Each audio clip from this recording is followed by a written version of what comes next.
Nike एक बहुत बड़ा ब्रांड है पूरी दुनिया में। 3 सितंबर 2018 को लोगों ने नाइकी के जूते जलाना शुरू कर दिए और नाइकी बाइकॉट पर था ट्विटर ट्रेंडिंग में। जब दुनिया सोच रही थी नाइकी की सेल्स नीचे जाएगी, उसी वक्त पर नाइकी की सेल्स ऊपर चली गई 31% तक और कमाए इसने क्वार्टरली $129 मिलियन।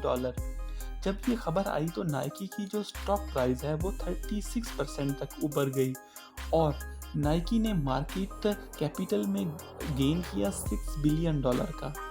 तो यहाँ पे सवाल ये है कि क्या था नाइकी का कमर्शियल और कैसे नाइकी ने कंट्रोवर्सी से बनाया $100 मिलियन एक्स्ट्रा। इसमें हमारे लिए सीखने को क्या है नाइकी की इस जीनियस मार्केटिंग स्ट्रेटजी से।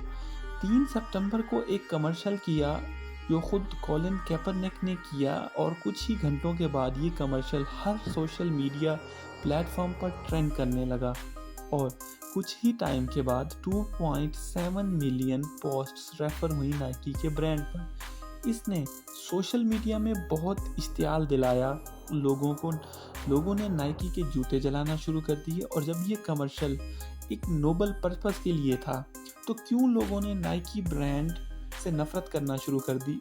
ये कहलाती है बायोपोलराइजेशन, जहाँ एक सेगमेंट के लोग इसे सपोर्ट और करेज के तौर पर देखते हैं माइनॉरिटीज़ के लिए, जबकि दूसरे सेगमेंट के लोगों ने कैपर्निक के जो kneeling down to the national flag of America की जो ये ऐड थी उसको इंसल्ट के तौर पे देखा।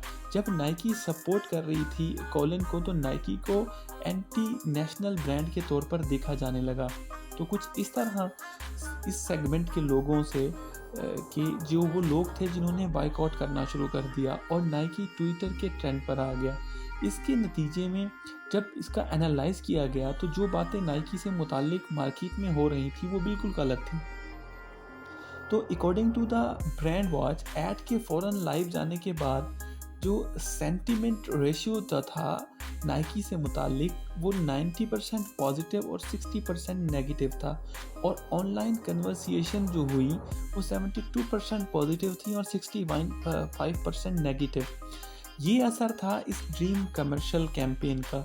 लेकिन यहाँ पर एक सवाल तंग कर रहा है कि जब बहुत सारे लोग इसे बाइकआउट कर रहे थे और बहुत ज़्यादा रद्द-ए-अमल भी आ रहा था तो कैसे इसमें अपनी सेल्स में इजाफा किया, वो भी $100 मिलियन तक का। तो इसका बहुत ही सादा जवाब है, हमारा दिमाग 2 सिस्टम्स पर मुश्तमिल होता है। सिस्टम 1 एक साइंटिस्ट की तरह काम करता है, यानी मैथमेटिकल्स, नंबर्स और कैलकुलेशन पर, और सिस्टम 2 जो दिमाग का दूसरा हिस्सा होता है वो बिहेवियरल, इमोशनल और रिस्पॉन्स पर काम करता है।